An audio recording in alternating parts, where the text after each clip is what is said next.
दोस्तों ये तस्वीर आज देश के अलग अलग हिस्सों में आपको देखने को मिलेगी। कांग्रेस पार्टी के कार्यकर्ताओं ने हल्ला बोलना शुरू कर दिया है। जिस तरह से नेशनल हेराल्ड वाले केस में सोनिया गांधी और राहुल गांधी पर चार्जशीट ईडी ने दाखिल कर दी है और अब कोर्ट ने तारीख पे दे दी है, ये बताता है कि कांग्रेस पार्टी ने इस पूरे के पूरे मुद्दे को कोर्ट के साथ साथ सड़क पर भी उतार कर राजनीतिक माइलेज लेने का मन बना दिया है।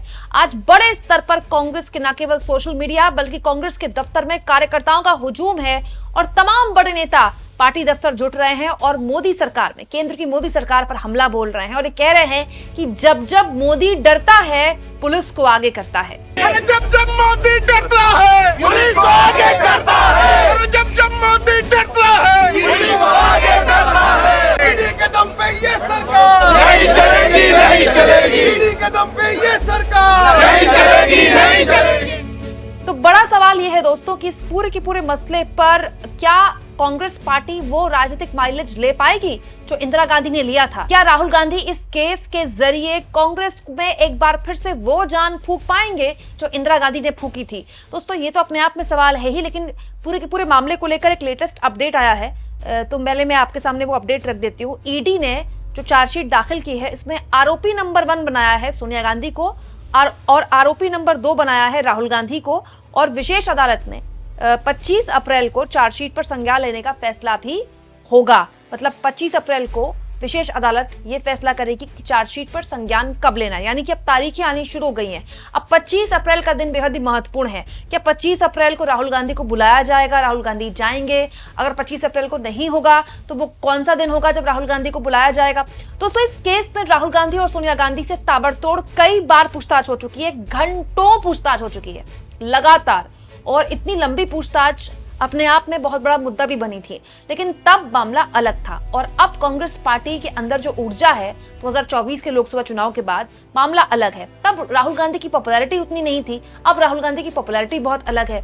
तो बड़ा सवाल ये है दोस्तों कि क्या राहुल गांधी इस पूरे के पूरे मामले में वो पॉलिटिकल माइलेज ले पाते हैं जिसकी उम्मीद उनसे की जा रही है, जिसमें लोग इंदिरा गांधी को याद कर रहे हैं। दोस्तों इंदिरा गांधी के साथ भी कुछ इस तरह का ही वाकया हुआ था, हालांकि वो राजनीतिक हालात अलग थे और हालत ये हो गई थी कि उन पर इतना एक्शन हुआ कि उन्होंने उसको बड़े सिंपैथी की तरह प्रेजेंट किया लोगों के बीच। और दोस्तों हुआ क्या, बाद में वो पीएम बन गई दोबारा। मतलब सत्ता से जाने के बाद जिस तरह से उन पर एक्शन हुआ, उन्होंने उसको लोगों के बीच सिंपैथी के तौर पर दिखाया और उसके बाद वो दोबारा सत्ता में आ गई।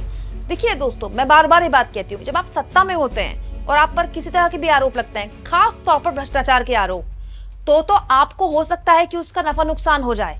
लेकिन जब आप विपक्ष में होते हैं, और विपक्ष में भी हुए आपको 10 साल से ऊपर का वक्त हो गया, राहुल गांधी और सोनिया गांधी की पार्टी को 10 साल से ऊपर का वक्त हो गया है विपक्ष की राजनीति करते हुए, तो फिर आपको जरूरत से ज्यादा जब टारगेट किया जाता है तो फिर दोस्तों आपके विरोधी भी सोचने पर मजबूर हो जाते हैं। वो वोटर जो आपको वोट नहीं करता है वो भी सोचने पर मजबूर हो जाता है कि इतना क्या डरा रहा है ये आदमी क्या इतना बड़ा खतरा पैदा कर रहा है कि इसको बार बार टारगेट किया जा रहा है।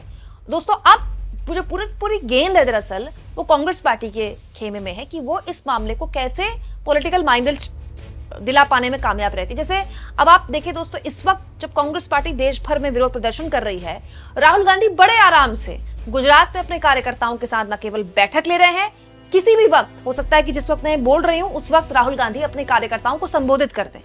याद कीजिए दोस्तों, ये वही गुजरात है जो मोदी अमित शाह का गढ़ है। ये वही गुजरात है जिसको जीतने का दम भर रहे हैं राहुल गांधी इस साल की शुरुआत से ही, और ये वही गुजरात है जिसमें राहुल गांधी बार बार ये कह रहे हैं कि यहां से हम उन भाजपाइयों को कांग्रेस पार्टी से निकालेंगे जो हैं तो कांग्रेसी लेकिन पार्टी के अंदर बीजेपी के लिए काम करते हैं। तो ये भी अपने आप में बड़ा दिलचस्प है दोस्तों कि राहुल गांधी को लेकर, सोनिया गांधी को लेकर ये मामला आया कल रात को, और आज राहुल गांधी बेखौफ बड़े आराम से अपने कार्यकर्ताओं के बीच उनसे बात कर रहे हैं, मीटिंग्स ले रहे हैं और संबोधित कर रहे हैं। लेकिन कांग्रेस पार्टी के दफ्तर में बड़ी गहमा गहमी है और लगातार बड़े नेता आ रहे हैं, मीडिया से बात कर रहे हैं। आज सुबह से कांग्रेस पार्टी ही मीडिया में छाई हुई है। अमूमन कांग्रेस पार्टी को दोस्तों मीडिया फुटेज नहीं मिलता है। अब आप कह सकते हैं कि तो नेगेटिव मीडिया फुटेज है, इसमें तो राहुल गांधी और कांग्रेस पार्टी को या सोनिया गांधी को आरोपी नंबर 1 आरोपी नंबर 2 बताया जा रहा है।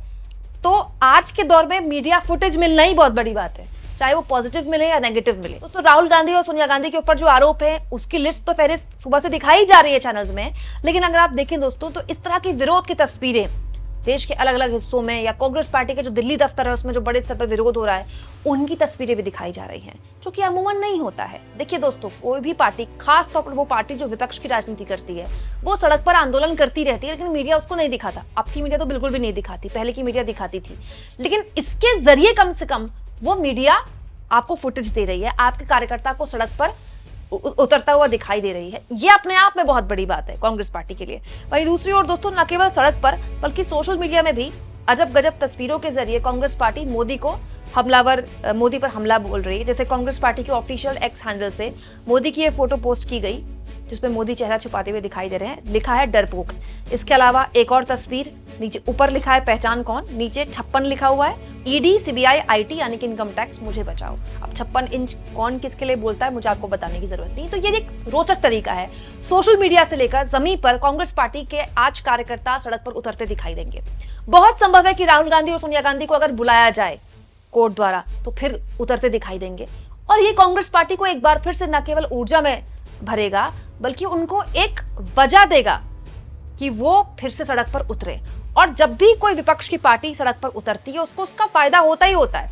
राहुल गांधी सड़क पर उतरे, भारत जोड़ो यात्रा के जरिए उसका उनको फायदा हुआ, लेकिन क्या कांग्रेस पार्टी को इसका दूरगामी फायदा होगा? ये डिपेंड करता है कि नेहरू गांधी परिवार, खास तौर पर राहुल गांधी और सोनिया गांधी, इसको राजनीतिक तौर पर कितना अपने फायदे में इनकैश कर पाते हैं, जो कि हर पार्टी करती है। दोस्तों, इस बीच कांग्रेस पार्टी के नेता लगातार सोशल मीडिया के जरिए, कह लीजिए मीडिया के जरिए, इस पूरे के पूरे मसले को लेकर केंद्र की मोदी सरकार पर हमलावर है।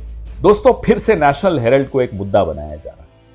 आपके मन में सवाल आएगा कि नेशनल हेराल्ड को टारगेट क्यों किया जा रहा है? शायद सवाल यह होना चाहिए कि नेशनल हेराल्ड के माध्यम से गांधी परिवार को टारगेट क्यों किया जा रहा है, या फिर नेशनल हेराल्ड और गांधी परिवार के माध्यम से कांग्रेस पार्टी को क्यों टारगेट किया जा रहा है? हो सकता है सवाल यह होना चाहिए कि नेशनल हेराल्ड, गांधी परिवार और कांग्रेस पार्टी के माध्यम से इस देश के करोड़ों मजलूमों को टारगेट किया जा रहा है। यह आज से नहीं हो रहा है साथियों। 1937 में जब नेशनल हेराल्ड, गांधी परिवार और कांग्रेस पार्टी इस देश के मजलूमों के हक की लड़ाई लड़ रही थी, आजादी की लड़ाई लड़ रही थी, तब भी इसे टारगेट किया जाता था। 1937 में अंग्रेज टारगेट करते थे, अंग्रेज चिढ़ते थे नेशनल हेराल्ड से और गांधी परिवार से और कांग्रेस पार्टी से। आज 2025 में राष्ट्रीय स्वयंसेवक संघ चिढ़ता है गांधी परिवार से और कांग्रेस पार्टी से, और नेशनल हेराल्ड को एक जरिया बनाया जा रहा है। ये चिढ़ते किस बात से? ये उस गरिमामयी इतिहास से चिढ़ते हैं जो कांग्रेस पार्टी का और जो गांधी परिवार का इतिहास है, जो देश को जोड़कर रखने का इतिहास है, देश को धर्म के आधार पर न लड़ने देने का इतिहास है, देश को अपने हक के लिए आवाज उठाने का इतिहास है। ये उस इतिहास से डरते हैं।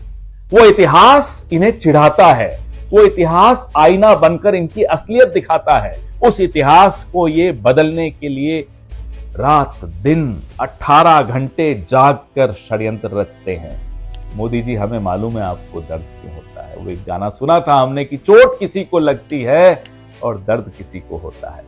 राहुल गांधी जब मुंह खोलते हैं, आपके दोस्त के खिलाफ बोलते हैं, चोट वहां लगती है, दर्द यहां होता है। राहुल गांधी जब मुंह खोलते हैं, संविधान और आरक्षण के पक्ष में बात करते हैं, जाति जनगणना की बात करते हैं, आपको चोट लगती है, आपको दर्द होता है, हमें मालूम है। आप और संघ हमेशा संविधान के खिलाफ रहा है, आप और संघ हमेशा कांग्रेस के खिलाफ रहा है, आप और संघ हमेशा आरक्षण के खिलाफ रहा है। हम डरेंगे नहीं। कर दीजिए जितनी रेड्स, कर लीजिए जितने चार्जशीट्स, जितने केस राहुल गांधी पर 40-50 केस कर रखे हैं, उसकी सांसदी छीन ली, उनका आवाज छीन लिया, अरबों रुपए खर्च कर लिए उनकी आवाज बंद करने। क्या वो आवाज बंद हुई? वो आवाज बंद नहीं होगी, क्योंकि उस आवाज के पीछे ताकत है बाबा साहब अंबेडकर के संविधान की। ये वो संविधान है जो करोड़ों मजलूमों की कवच बनकर खड़ा है, और राहुल गांधी के हाथ में जब वो संविधान दिखाई देता है, आप थर थर कांपते हैं। कर लीजिए जितना षड्यंत्र चाहे कर लीजिए, हम लोग डरेंगे नहीं। हम संविधान के सिपाही हैं, हम राहुल गांधी के सिपाही हैं। जय हिंद, जय कांग्रेस।